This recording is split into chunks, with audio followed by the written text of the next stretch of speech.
दोस्तों कामी रिएक्शन में खुश आमदीद। इम्तिनान अहमद एक बहुत ही बेहतरीन पाकिस्तानी रिसर्चर और कंटेंट क्रिएटर हैं। उन्हीं की एक वीडियो नूह फ्लड पे आज हम रिएक्ट करेंगे। तो आइए दोस्तों अपनी वीडियो स्टार्ट करते हैं। करें कि एक ऐसी दुनिया हो कि जहां पर जुल्म, जबर, गरीब का इस्तेहसाल, जना और शिर्क इस लेवल तक पहुंच जाए कि अल्लाह सुब्हानहू व तआला को आसमान के दरवाजे खोलने पड़े हों उस दुनिया को खत्म करने के लिए। मैं आपसे बात कर रहा हूं हजरत नूह अलैहिस्सलाम के दौर की और तूफाने नूह की।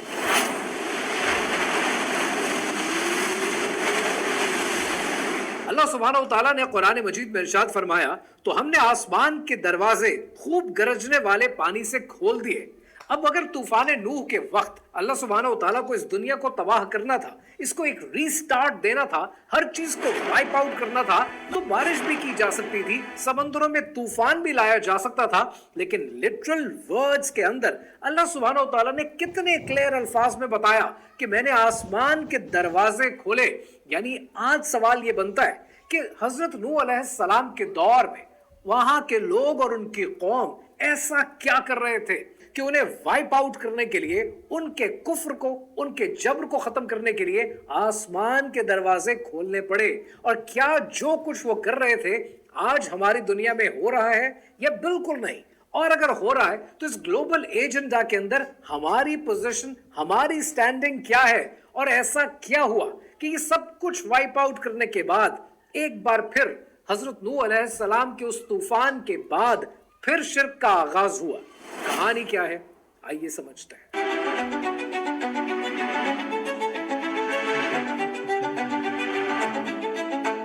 रिसेंटली मैंने आपके लिए एक रील बनाई थी और बड़ा सिंपल सा छोटा सा सवाल पूछा। उस सवाल को आप आज भी सोचना चाहें, इस वीडियो को पॉज करके उसका जवाब कमेंट में लिखना चाहें, तो आज भी ये सवाल आपके लिए ओपन है। सवाल बड़ा सिंपल सा है। अगर मैं आपसे ये पूछूं, क्या आपकी नजर में ये दुनिया कितनी पुरानी है? कुछ का ख्याल होगा 10,000 साल पहले, कुछ का 20,000, कुछ कहेंगे 1,00,000 साल पहले, कुछ ये कहेंगे कि क्योंकि साइंस कहती है कि ये दुनिया 4 अरब साल पुरानी है और ये कायनात, ये यूनिवर्स 18 अरब साल पुरानी है, तो हमारा ये मानना है कि ये दुनिया 4 अरब साल पुरानी है। आपके पास मुख्तलिफ जवाब आएंगे। इस वक्त आपके जहन में जो जवाब है, पॉज द वीडियो, कमेंट में जाएं और इसका जवाब लिख लें। और जब एक दफा लिख चुके हो, then let's continue with this video. मैंने इस रील में आपसे जब ये सवाल पूछा तो साथ आपको ये भी बताया कि इस्लामिक कैलेंडर के मुताबिक हम हिजरत से अपने साल कैलकुलेट करते हैं कि 1400 साल अगर गुजर चुके हैं तो हम हिजरत से कैलकुलेट करते हैं। क्रिश्चियन कैलेंडर के अंदर ये हजरत ईसा अलैहिस्सलाम से अपने साल कैलकुलेट करते हैं। लेकिन क्या आपको ये पता है, जूइश कैलेंडर के मुताबिक आज 5786 चल रहा है और 5786 ये 3000 साल पहले कैलेंडर बनाना शुरू किया। लेकिन ये जो 5785 या 86 साल गुजर चुके हैं, ये आप जानते कहां से लिए जाते हैं? This starts from the beginning of the world.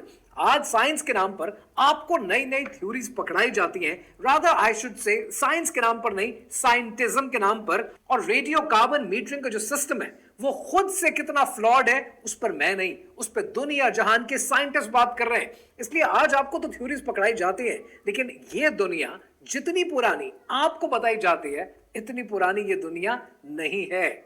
आज लोगों ने किताबें लिखी हैं और किताबों के टाइटल हैं कि ये एक यंग वर्ल्ड है। और इस यंग वर्ल्ड में मैं जो किस्सा आपके साथ शेयर कर रहा हूं, ये तकरीबन आज से 3000 साल पुराना है। आज से तकरीबन 3000 साल पहले अल्लाह सुब्हानहू व तआला ने हजरत नूह अलैहिस्सलाम को उनकी कौम की तरफ भेजा।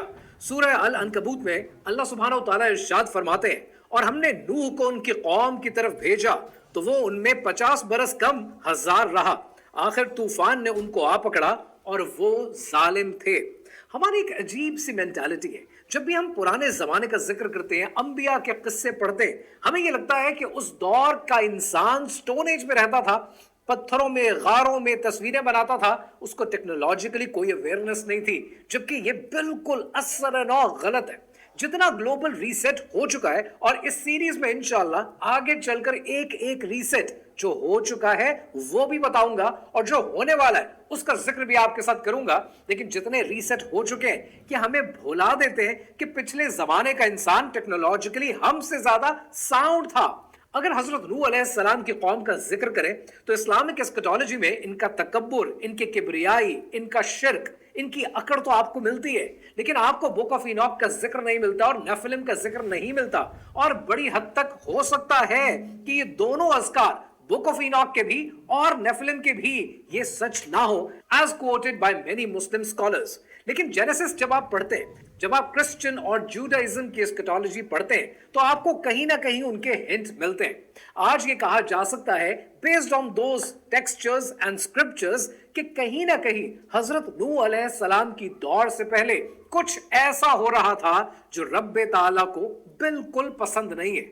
और इसमें जो बड़ी चीजें हो सकती हैं, और किसी हद तक यह किस्सा भी हो सकता है, वो अननेचुरल बीइंग्स हैं, वो नेफिलिम की मौजूदगी है, वो इतने ऊंचे टावरिंग ट्रीज हैं। अब ये इतने ऊंचे टावरिंग ट्रीज को समझने के लिए पहले ये बात समझ लीजिए कि रसूल अल्लाह सल्लल्लाहु अलैहि वसल्लम ने इरशाद फरमाया, जिसका मफहूम ये है कि हजरत आदम अलैहिस्सलाम तकरीबन 60 क्यूबिट्स टॉल थे, यानी उनकी हाइट तकरीबन 90 फुट बनेगी।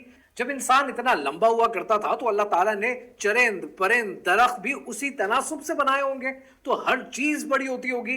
इसलिए आज जो आपको टावरिंग ट्रीज नजर आते हैं, या जो माजी के टावरिंग ट्रीज जो मुर्दा हो चुके लेकिन फिर भी उनके स्ट्रक्चर्स आपको नजर आते हैं, तो वो टावरिंग ट्रीज तो तकरीबन 300 क्यूबिट्स तक पहुंचते हैं। लेकिन जिन ट्रीज का यहां जिक्र हो रहा है, कि वो हैं जो दुनिया अब डिस्कवर कर रही है, और इनको देख के बहुत से क्रिटिक्स ही कहते हैं कि ये वो दरख्त हैं जो नेफिलिम ने लगाए, जिनके जरिए वो आसमान तक जाने की कोशिश करते थे।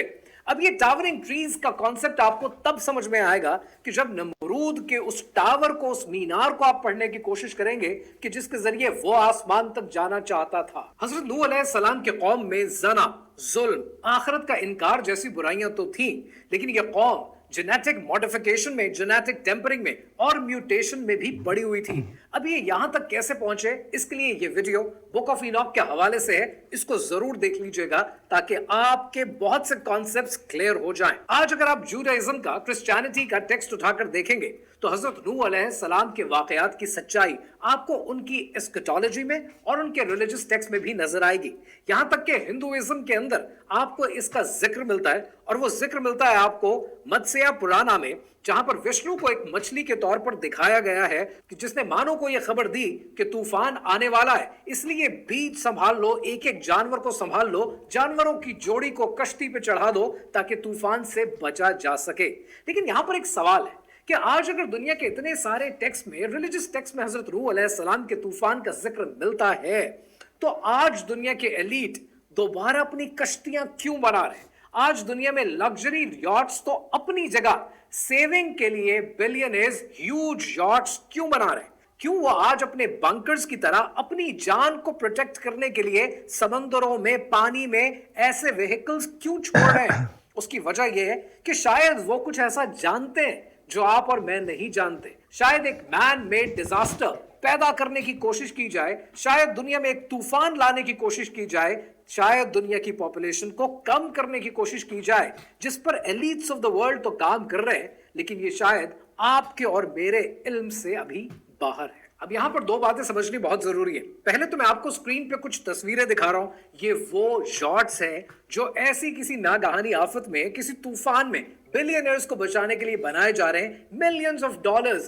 बिलियनर्स खर्च कर रहे हैं इस किस्म के शॉट्स बनाने में, इस किस्म के जहाज बनाने में, यानी तूफान नूह की तरह एक ऐसी कश्ती बनाई जा रही है जहां पर ये अपनी जिंदगियां बचा सके। अब ऐसा मैन मेड इवेंट कौन सा होने वाला है? We need to be very careful on that. और अब जो आप स्क्रीन पे तस्वीरें देख रहे हैं, ये है वो ग्लोबल सीड वॉल्ट कि जो नॉर्वे में मौजूद है, और इसको कहते हैं स्वालबार्ड ग्लोबल सीड वॉल्ट। यहां पर दुनिया के हर किस्म का बीज जो दुनिया में मौजूद है, किसी भी फसल से रिलेटेड, वो यहां पर पाया जाता है। दुनिया की 80,000 किस्म की वैरायटीज यहां पर मौजूद है और 10 लाख से ज्यादा सैंपल्स मौजूद है। यानी नॉर्वे के अंदर ये जो वॉल्ट मौजूद है, इस वॉल्ट का काम यह है कि अगर दुनिया में कभी कोई आफत आई, दुनिया खत्म हो गई, जीरो से दोबारा आगाज देना पड़ा, तो यहां से बीज लिए जा सकते हैं और एक बार फिर दोबारा से फसलें उगाई जा सकती है। मेरा सवाल यह है कि जब इस वॉल्ट की जरूरत पड़ेगी, खुदा न खास्ता कभी दुनिया को, तो वो तो एक अलग सवाल है। लेकिन एक और सवाल यहां पर पैदा होता है कि जो बीज आपने इस वॉल्ट में रखे हैं, व्हाट इफ कि यही दुनिया के ओरिजिनल बीज हैं और जो आप बाकी दुनिया को बेच रहे हैं वो एक फेक फूड है? तो इसके ऊपर रिसर्च हर मुल्क की अपनी होनी चाहिए थी, जो किसी मुल्क ने करने की कोशिश कभी नहीं की। जो एजेंडा ऊपर से मिला हमने उसको नाफिजुल अमल बना दिया। अब बात करते हैं आखिर में सबसे जरूरी सवाल की कि तूफान नूह के बाद अगर सब कुछ वाइप आउट हो गया, अगर कहीं पर कोई बुक ऑफ इनॉक की सिग्निफिकेंस थी, नेफिलिम की सिग्निफिकेंस थी, जेनेटिक मॉडिफिकेशन थी, सब कुछ धुल गया, तो तूफान नूह के बाद जो लोग हजरत नूह अलैहिस्सलाम की कौम से थे, राह रास्त पे थे, तो उनको तो राह रास्त पे रहना चाहिए था, फिर वो पॉलीथीज्म में कैसे कन्वर्ट हो गए? अब इसके हैं दो जवाब। पहला जवाब है बड़ा सिंपल, क्योंकि पहला जवाब ये है कि वो तो अपनी जगह पर मौजूद था जो इंसानों का खुला दुश्मन है। और मैं बार बार आपसे कहता हूं कि उस आयत के अंदर कभी भी आदम मत फिट किया करें, उसमें अपने आप को और मुझे रखा करें कि जब शैतान ने अल्लाह सुब्हानहू तआला से कहा कि मैं इसको आगे से, पीछे से, दाएं से, बाएं से, ऊपर से, नीचे से वरगलाऊंगा, इसकी राह मारूंगा, तो उसने एक बार फिर इन राह रास्त पे आए हुए लोगों को भटकाना शुरू किया। और दूसरा जो इकोनॉमिक फैक्टर है, वो इकोनॉमिक फैक्टर ये है कि ये उस जमाने के लीडर्स को भी सूट करता था और ये आज के लीडर्स को भी सूट करता है कि पॉलीथीज्म को क्रिएट कर दिया जाए। क्योंकि जब पॉलीथीज्म क्रिएट होता है ना, तो आइडल्स बनते हैं, और जो आइडल बनते हैं वो विजिबिलिटी देते हैं। तौहीद के एब्स्ट्रैक्ट कॉन्सेप्ट को हर इंसान समझ नहीं पाता, विजिबिलिटी जल्दी समझ जाता है। दूसरा, जब पॉलीथीज्म क्रिएट किया जाता है तो रिचुअल्स और फेस्टिवल्स बनते हैं। ये रिचुअल्स और फेस्टिवल्स यूनिटी पैदा करते हैं और कम्युनिटी पैदा करते हैं, और साथ ही साथ प्रीस्ट की जॉब क्रिएट होती है, और इन जॉब्स की वजह से, प्रीस्ट की वजह से ट्रेड और इकोनॉमिक कंट्रोल प्रीस्ट के हाथ में आ जाता है। जितनी ज्यादा पॉलीथीज्म की फ्रेगमेंटेशन होगी, डिवोशन उतनी बढ़ेगी, और जितनी डिवोशन बढ़ेगी उतना लोगों को कंट्रोल करना आसान हो जाएगा। शायद इसीलिए इकबाल ने कहा था कि मस्त रखो जिक्र फिक्रे सुबहगाही में इसे, मस्त रखो जिक्र फिक्रे सुबहगाही में इसे, पुख्ता तर कर दो निजामे खानकाही में इसे। और जब हजरत नूह अलैहिस्सलाम के दौर के कई बाद आप हजरत इब्राहीम अलैहिस्सलाम के दौर को समझने की कोशिश करते हैं, नमरूद के सहर को समझने की कोशिश करते हैं, वहां पर बड़ा जरूरी हो जाता है उन दो को डिस्कस करना कि जिनका जिक्र अल्लाह सुब्हानहू तआला ने कुरान मजीद में किया है जादू के हवाले से। और वो कहानी है हारूत और मारूत की कहानी, और वो कहानी अभी बाकी है। दोस्तों, आप इस वीडियो के बारे में क्या कहते हैं कमेंट्स में ज़रूर बताइएगा, और वीडियो पसंद आई हो तो वीडियो को लाइक कर दें और चैनल को सब्सक्राइब कर दें, ताकि इसी तरह की अच्छी अच्छी वीडियोस आप तक पहुंचती रहें। मिलते हैं इसी तरह की किसी और बेहतरीन वीडियो में, तब तक के लिए अल्लाह हाफिज़।